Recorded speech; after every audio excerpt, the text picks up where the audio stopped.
The trial of Adrian Gonzales, a former Uvalde Consolidated Independent School District police officer, wrapping up in Corpus Christi, Texas, as the lingering grief over the 2022 Robb Elementary School massacre continues. Gonzales, who was among the first officers on the scene of the deadliest school shooting in Texas history, is charged with 29 counts of child endangerment for allegedly failing to confront the shooter and protect students as the gunfire raged. Prosecutors say Gonzales did not follow his active shooter training and left children in imminent danger, even after hearing shots and being told about the shooter's location. The defense insists he acted within chaotic conditions and did what he could. Now, all the evidence is in and the arguments have been made, and it's time to hear from the jury. But first, it is an alleged murder plot that can only be described as cold, calculated, and absolutely twisted. IRS agent Brendan Banfield is charged with aggravated murder in the February 2023 killings of his wife, Christine Banfield, and a man named Joseph Ryan. Both were killed inside their Herndon, Virginia home. Prosecutors allege Banfield orchestrated the killings to conceal his affair with the family's Brazilian au pair, Juliana Magalhães. They say Banfield impersonated his wife on a fetish website, catfishing Joseph Ryan into believing Christine wanted him to sneak into the house to play out a rape fantasy with a knife. According to the au pair testimony, Banfield shot Ryan and then stabbed Christine while staging the scene to look like a home invasion.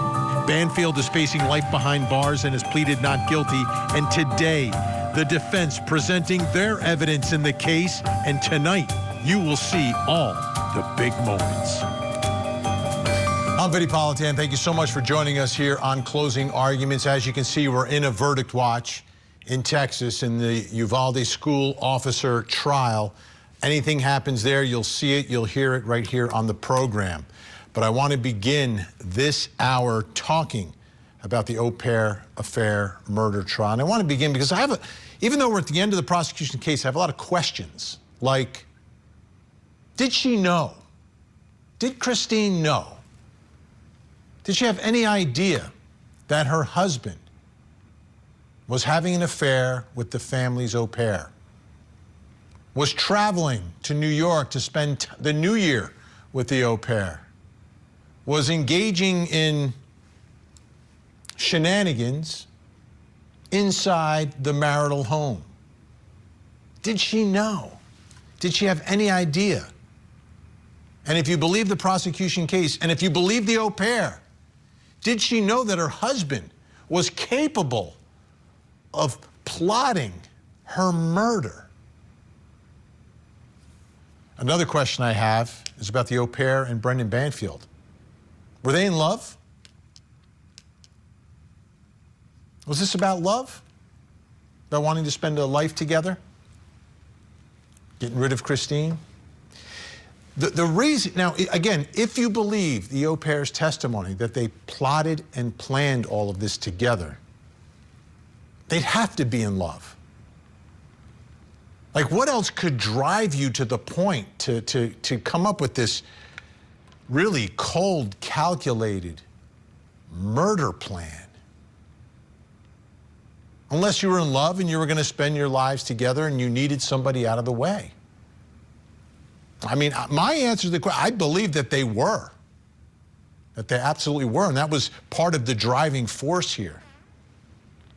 If you believe the testimony of the au pair, and if you believe her admission that she took part in a murder. So that brings me to another question I have about Brendan Banfield. Why not divorce? Very common, unfortunately, but it's very common. Sometimes marriages don't work out. Sometimes people fall out of love. Sometimes people fall in love with someone else. Sometimes they just, for whatever reason. And again, I go back to what the au pair testified about, which was the child, their daughter. Brendan did not think that Christine was a great mother. Brendan wanted custody of that child. And if you just get a divorce, it's going to be shared custody, unless someone is really outrageous, and primary custody may very well end up being with the mom. And it's a different kind of life. And it seemed like he just wanted to, if you believe the au pair, replace his wife with Juliana. Now, there is one question that there it is already, that I don't have any,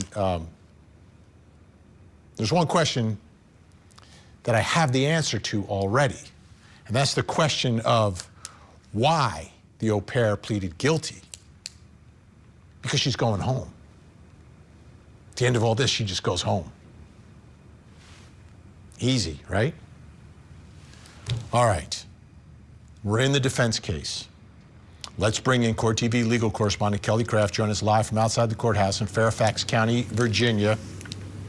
Great to see you, Kelly. We're in the defense case. They call a digital forensics expert. How important was this testimony for the defense, and what happened here? Hey there, Vinny.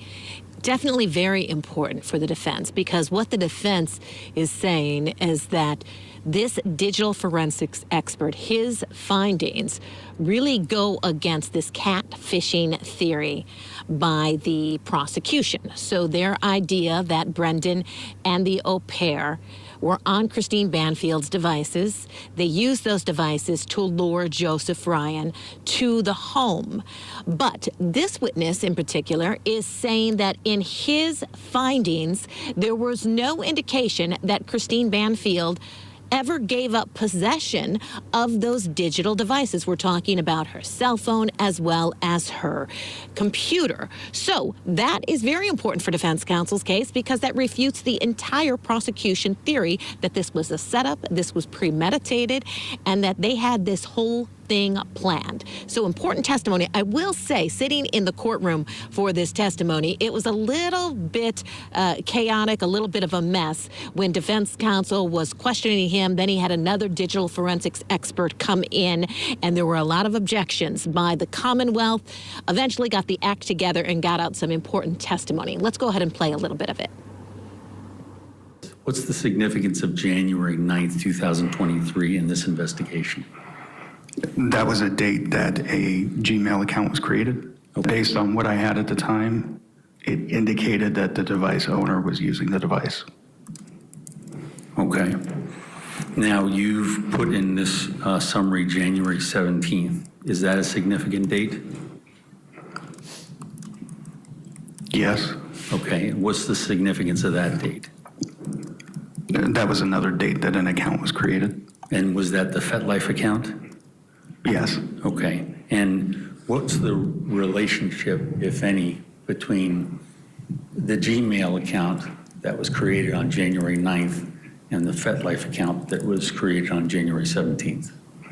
The Gmail account that had been created on January 9th was the email account that was used in the creation of the FetLife account. Okay. And were you able to determine through your expertise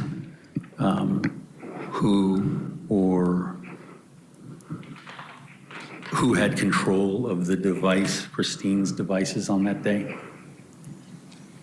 I was able to determine that it was her phone involved in creating that device. I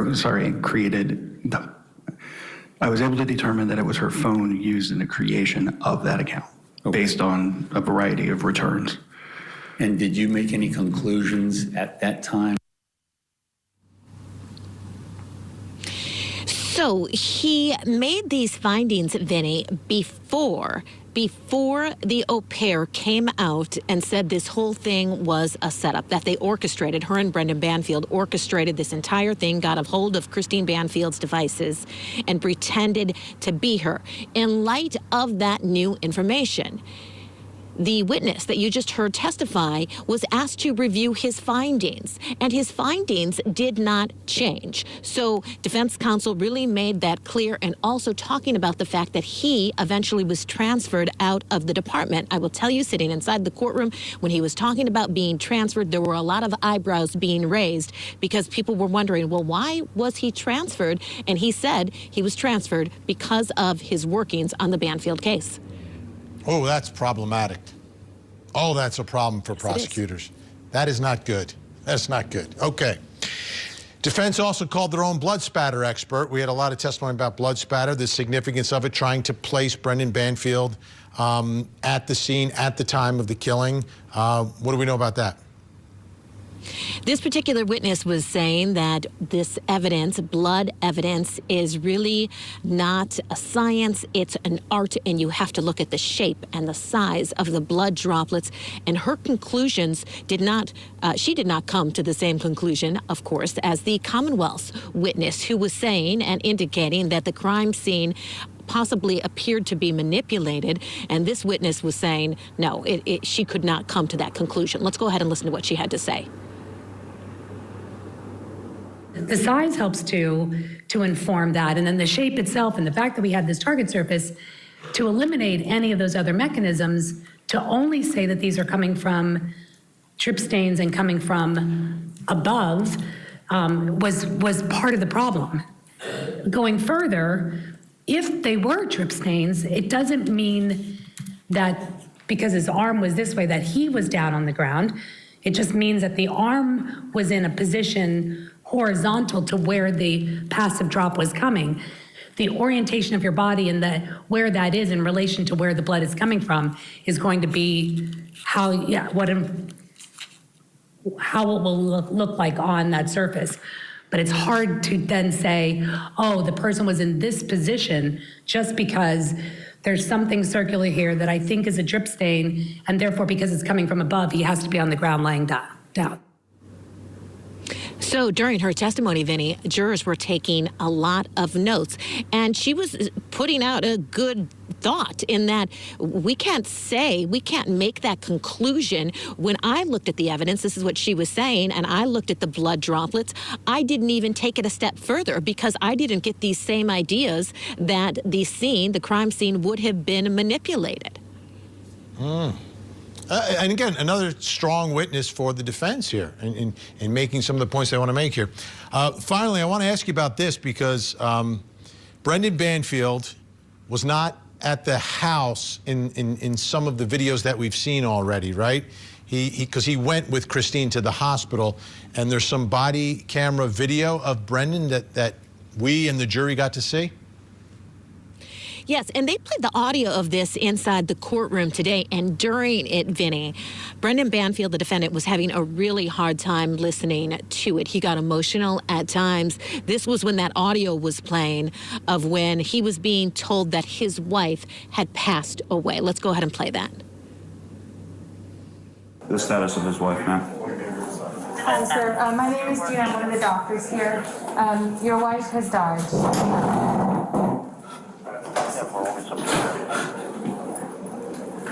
So sorry.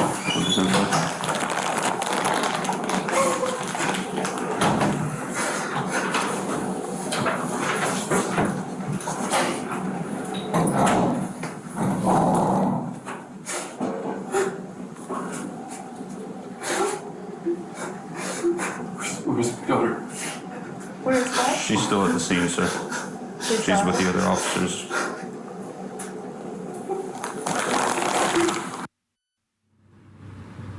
When that was being played, Vinny, it was definitely emotional inside the courtroom. On the Commonwealth side, you have Christine Banfield's family sitting behind the prosecutor's table, and they were very emotional when that was being played. And I wanted to mention something else when you were talking about the au pair in this case and how she received the deal to be going back home after this case is over for time served. Also, she had testified, remember, that Brendan Banfield, never came to visit her when she was behind bars. So to the idea that they were in love, maybe if he would have come and visited her in jail, she would have continued on with the story of, according to her letters, taking the fall for both of them. That was according to a letter she wrote while behind bars. Yeah, I absolutely believe that. I absolutely believe. He just left her there. No communication. Yep. Out in the cold on her own. What is she supposed to do? Yes. Fascinating. All right, Kelly Craft, getting ready for the snow in Virginia with the rest of the folks on the East Coast and in the South. Thank you so much. We'll speak again tomorrow.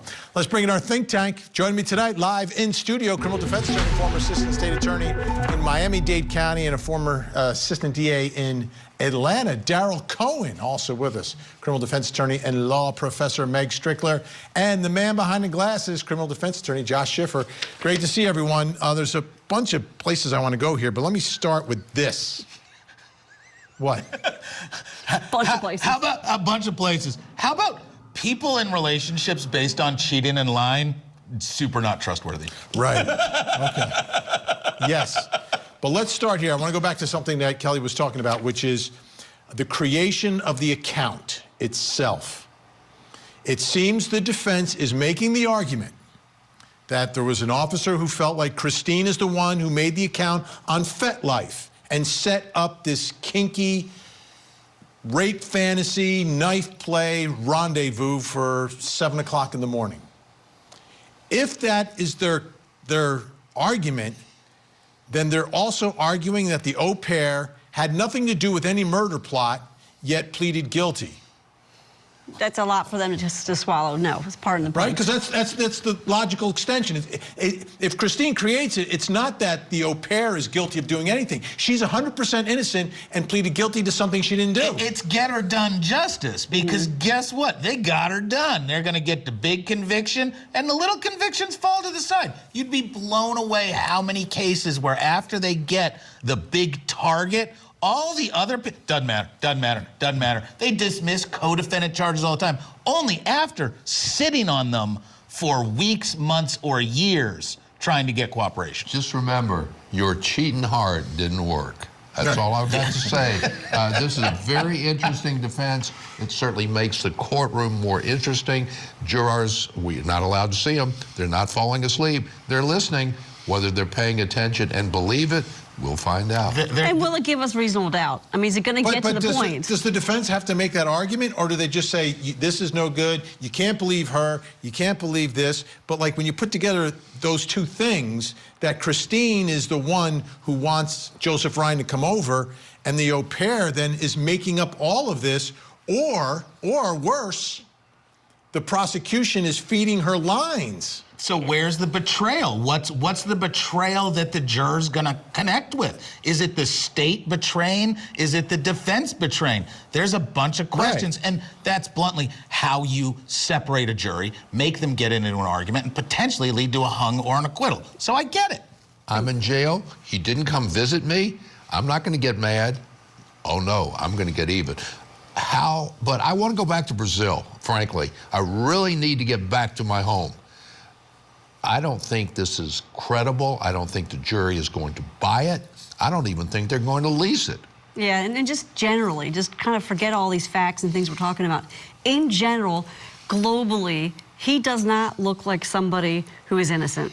And I think if you boil it down, they're going to be fighting in the back, just like 12 Angry Men in the movie, but they're going to come to a guilty. He doesn't look innocent?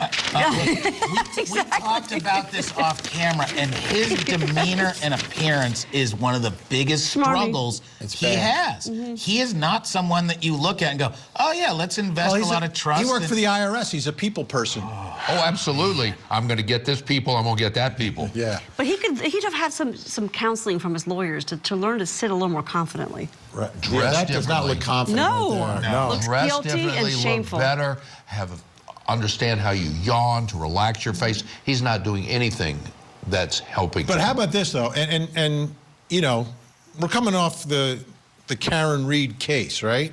And there are repercussions that case has had and the way people look at police. We've got this officer now who believed that Christine herself could have set up this FetLife account, and he's transferred off the case because of that opinion.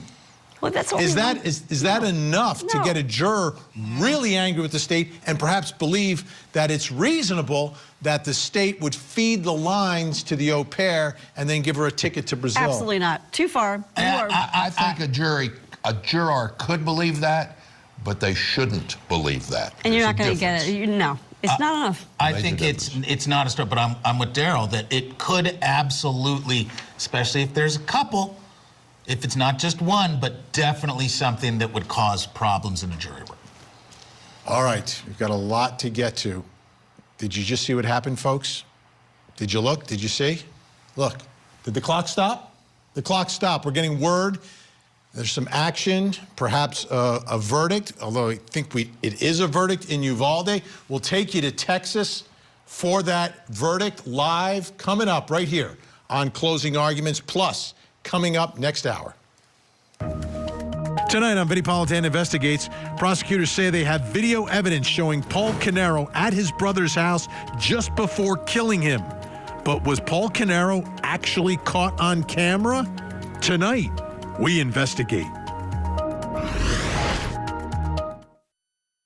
Did an affair lead to double murder? The Commonwealth's Attorney's Office has secured an indictment against Brendan Banfield for the murder of his wife, Christine, and the murder of Mr. Ryan. Prosecutors allege the defendant planned to run away with the family's au pair. So he killed his wife and another man. He was there, I'm gonna kill her, I'm gonna kill her. It's a case of sex, lies, and deadly deception. The Au Pair Affair murder trial. Live coverage weekday mornings on Court TV.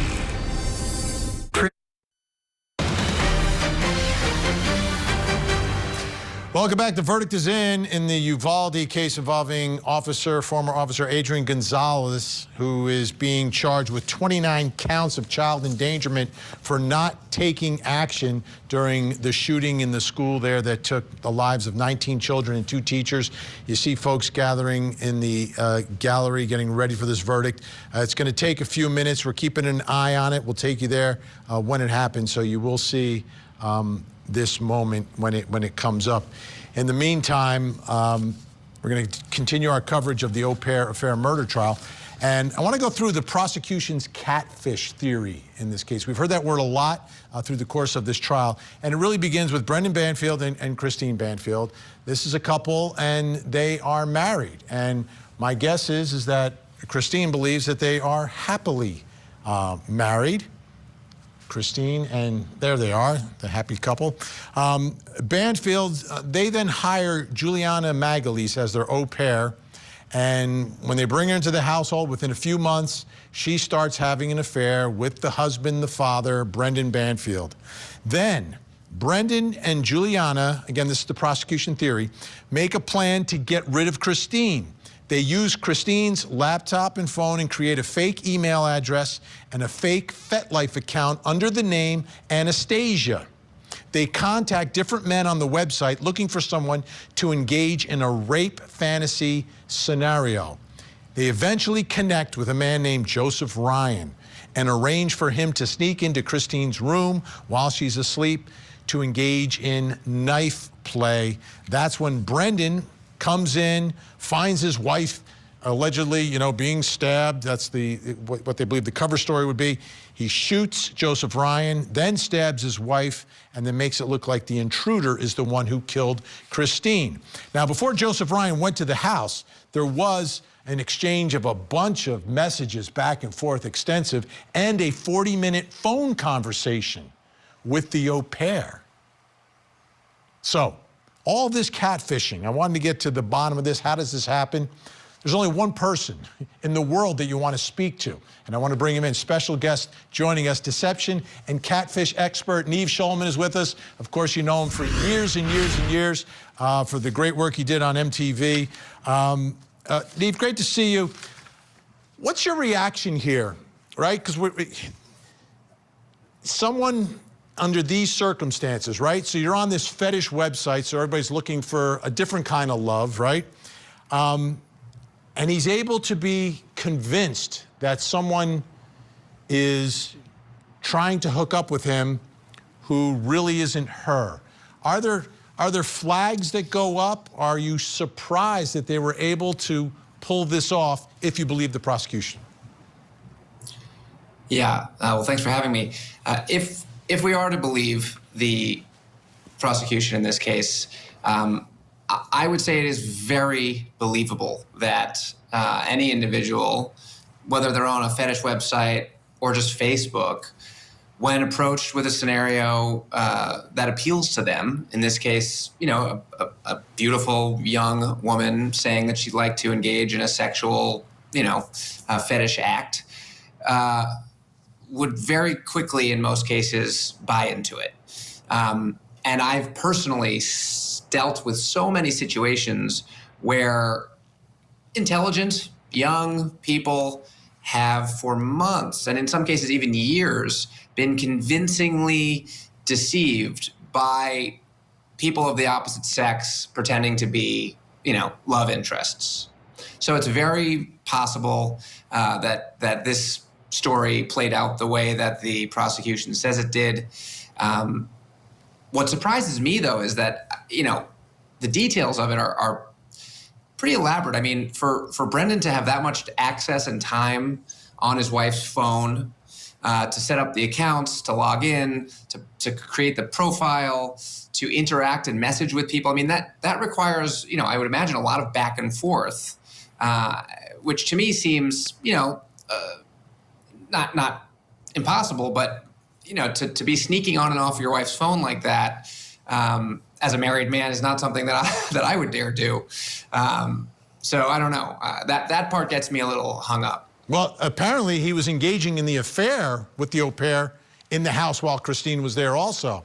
So that might make it a little bit more believable that somehow, some way, there were moments where they could kind of sneak away. But again, you have to get into her device to do it as well. Let me ask you about the phone call, because, it's 2023. We all have access to video calling. This was an audio call only. Sure. Because he had a picture of Christine, but he's allegedly speaking with the au pair, who not only doesn't look like Christine, but also has an accent because she's from Brazil, speaks Portuguese as her native language. What are your thoughts about that part of what happened here?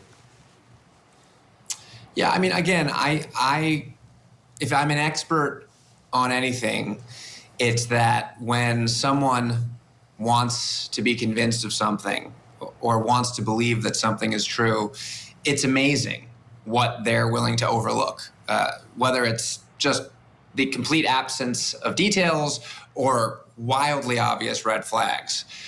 So if this gentleman from the fetish website was excited about meeting with Christine and had made his mind up that this was something that he was going to go through with, I doubt very much there was a lot that could happen for him to feel unsafe or even really reconsider going and seeing for himself.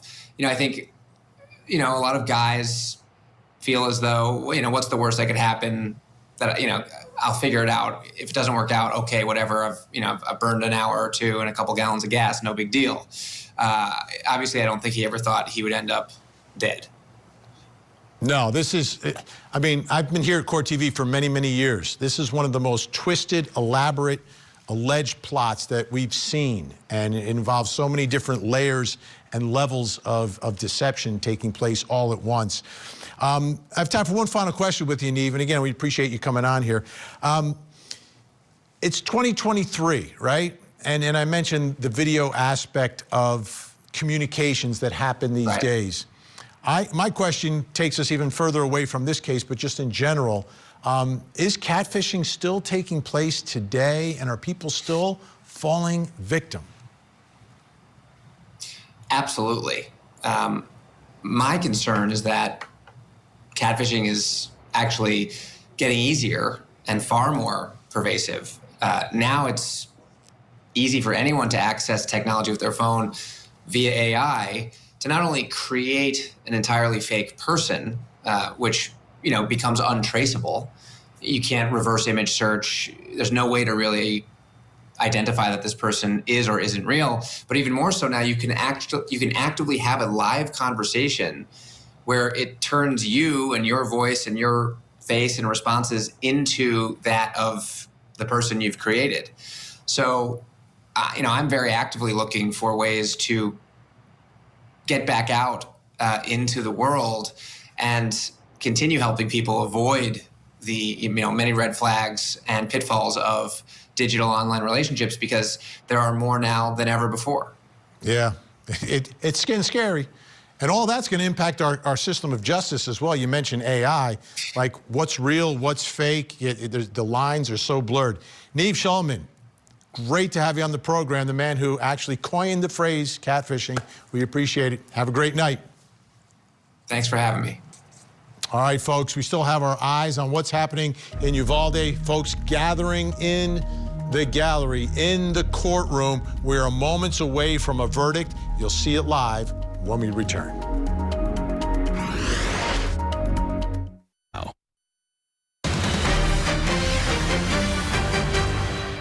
Welcome back. The verdict is in Uvalde. There's a live look inside the gallery. Word from the courtroom is we're waiting for the defendant, Adrian Gonzales, the former police officer, to arrive inside the courtroom. And I believe when he gets in there, they will assemble everyone and deliver this verdict. And there's the defendant walking in. And, you know, you take a moment to think about what this moment is like. Yes, he's not facing life in prison, but he is facing a potential 58 years. Someone who at one point was a police officer. His job was to serve and protect and put people into jail. And here he is now, moments away from finding out whether or not he will become a convicted felon and end up behind bars in prison. All right, please be seated in the courtroom. Members of the jury, I've received information that you have a verdict. Could I have the presiding juror stand momentarily? Is that verdict unanimous, sir? Yes, sir. As to each of the 29 counts? Yes, sir. Could you hand it to the bailiff for me, and you may be seated. Could I have defendant and counsel please rise?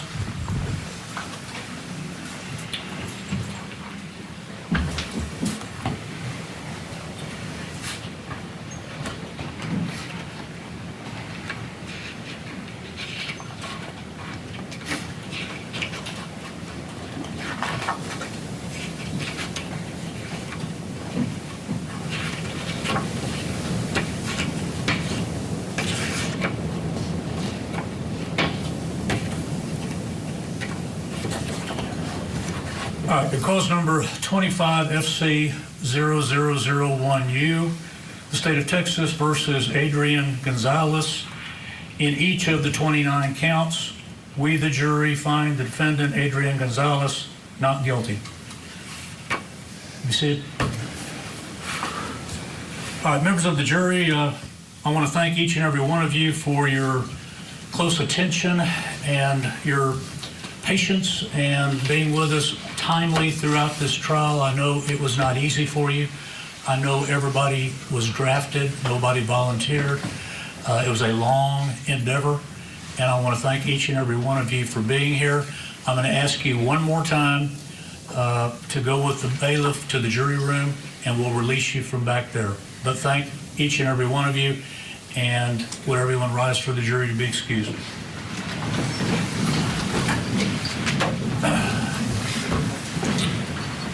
All right, Mr.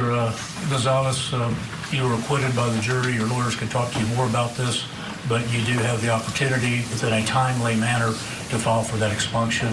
They will tell you further about that, but it's incumbent on me to tell you that immediately after the verdict is returned. All right, we're in recess. Thank you very much.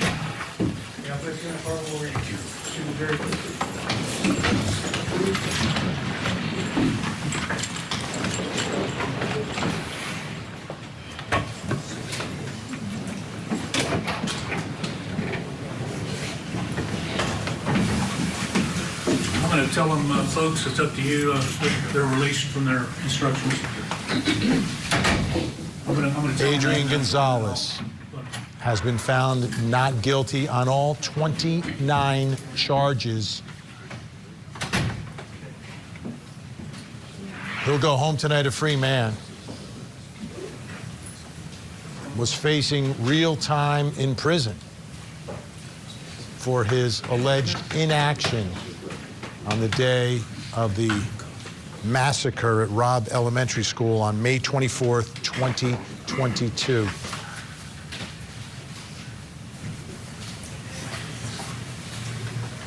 This is a big deal. Obviously, the families of the victims are going to be disappointed. Their hearts broken. They felt something could have been done to help save their children and those 2 teachers who were taken out. And the fingers pointed at Adrian Gonzales. They're released from all their previous instructions.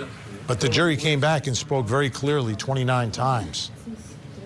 He did not commit a crime. He is not a felon. Think Tank still with me. Daryl Cohen, Meg Strickler, and Josh Schiffer. Let's go around the horn here as we continue to watch the aftermath here. Go ahead, Daryl. Precisely and exactly the verdict that should have happened. This was the most horrible massacre I can even imagine. But to continue and prosecute someone who, you've got to be there. You had to have been there when he was there with all of the other police officers. Maybe they should have done more. Could they have done more? I don't know. But to continue to prosecute, in my view, was inappropriate, and it was exactly the verdict that I hoped and I thought would happen. I agree. He was a scapegoat, and this is a tremendously sad, horrible, horrible situation, and it pains me to think about being there, and I wouldn't know how to react. He obviously didn't know how to react, and he didn't do right. But did it rise to criminal? No. And the jury decided what I think is the correct verdict. Yeah, and really, it's almost cruelty theater. This was, in my opinion, an unnecessary act by the state. I understand wanting to get elected and wanting to do something, show a reaction after a massacre that is just horrifying. Like, there's no words to fully express the massacre of these children. But then to answer with a prosecution unnecessarily of someone who is a sworn, or was a sworn police officer, someone who showed up that day trying to save these children, who is torturing himself for the rest of his life. Mm-hmm. Every one of those officers, the 70 officer, trauma. All of them already have punishment from being there. Justice was done. I know that every minute of every day when any of the officers who were there are aware of what could have happened and what did happen, they're all going to be punished, self-punished for the rest of their life. But to prosecute him, in my view, was just plain wrong. Well, we saw a similar action, reaction, and result in Florida in the Parkland case, Officer Scott Peterson. Let me ask you this. This is a bigger question, because in these mass murder school shootings, the shooter obviously responsible. Many times they don't survive. Here they didn't survive. Sometimes they do. But there's a movement now to hold others responsible in these cases, right? Parents, we're seeing that in a couple of cases already. Here, police officers, not the first time, police officers in their response or perceived lack of response being held criminally responsible. To me, is this the place where civil and criminal, there should be a distinct, like, you can still hold someone responsible for their actions without trying to put them in jail? Absolutely, and that's where the civil remedies have been so thoroughly weakened in order to support law enforcement, in order to support first responders. We've taken the accountability part of that and destroyed it. There used to be something, still is, called a 1983 suit, where you could sue for the fundamental the suppression of a fundamental right, life, freedom. You know, that's how you got your remedy from a state actor. But we've taken that code section and destroyed it. The qualified immunity, the transactional immunity. There are so many different ways where we've made it impossible to get any kind of accountability. This is really the only accountability that anybody could get here. It just unfortunately was wrongly placed. Criminal against a police officer who did nothing? Come on. I think my worry is more on the practical side. What about every other police officer who may encounter this very situation? Would he or she want to be there? Would they say, baby, That worries me more because it was horrible what happened. What worries you is people not wanting to be a police officer because you are potentially criminally responsible in the way you respond to a situation. Because we're human beings, we're not robots, even though they now have robots. We, training or not, we undergo the same fight or flight response. And there's a time when people who think rationally, I want to help these kids. I don't know what I can do, but I don't want to die. Well, I mean, and once you start extending responsibility criminally, like, isn't there, where would it end, right? Does it end with, well, who designed the security? Like, who designed how someone could get into the building? And if someone didn't design it correctly, or a door wasn't locked that was supposed to be locked, are we then going to go after maybe a maintenance person? So I guess the question is, where does the line draw? Where do you draw the line? Police officers, obviously, their job is to serve and protect. So I could see why they chose police to go after here. In this case, parents are the ones who are closest and may have inside knowledge. Where do you think we go, though? We have less than a minute left here. I have an answer. It takes a village. Take a step back and work harder to have a community, and so that we can see when there's issues and try to not have it happen. And because, you know, we can have many metal detectors, we can have police, we can have all these things, but we've got to take a step back and start caring for each other. And we've got to bring back the idea of fairness and accountability, because our system has become so imbalanced when it comes to holding people responsible, criminally or civilly. All right, big thanks, Daryl Cohen, Meg Strickler, Josh Schiffer. Glad you were here to help us through this very emotional and powerful verdict. All right, folks, when we come back, something else you need to know tonight, plus coming up next hour. Tonight on Vinnie Politan Investigates, a burning home in Colts Neck, New Jersey revealed 4 dead bodies, not from the fire, but from a gun and a knife. Did Paul Canero drive his Porsche in the middle of the night to kill his brother's family? Tonight, we investigate. Join Court TV's Vinnie Politan with the latest and breaking true crime stories. Now, let's look at the other side of all of that. Vinnie Politan Investigates, tonight, 9/8 Central, only on Court TV. I'm going to ask you a lot of personal questions. From the crime scene to the courtroom, this is victim to verdict. Everyone has this heightened sense of anticipation.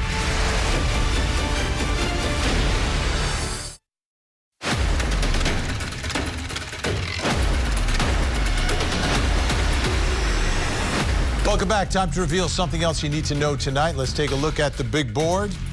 In custody in Ohio, that is Michael McKee, who's arrested in the December murders of Spencer and Monique Tepe in Columbus, Ohio, was arrested in Illinois, and now has been extradited to Ohio to face these charges. Big deal. Also, MyStateline.com reporting that authorities said agents with the Bureau of Alcohol, Tobacco, Firearms, and Explosives, ATF, arrested McKee just after 9:30 a.m. on Saturday, January 10th. How do I know it was Saturday and not Sunday? He was arrested at a Rockford Chick-fil-A. At a press conference in Columbus on Monday, police said McKee was arrested near his place of employment. All right, folks, take a look at your TV screens. We have a missing child who needs your help tonight.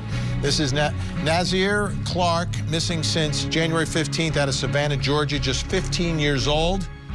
If you see Nazir, please pick up the phone, make the call. 911, 1-800-THE-LOST, or you can call the Savannah Police Department in Georgia. Numbers up on your screen right now. Let's see if we can get Nazir to a safe place tonight.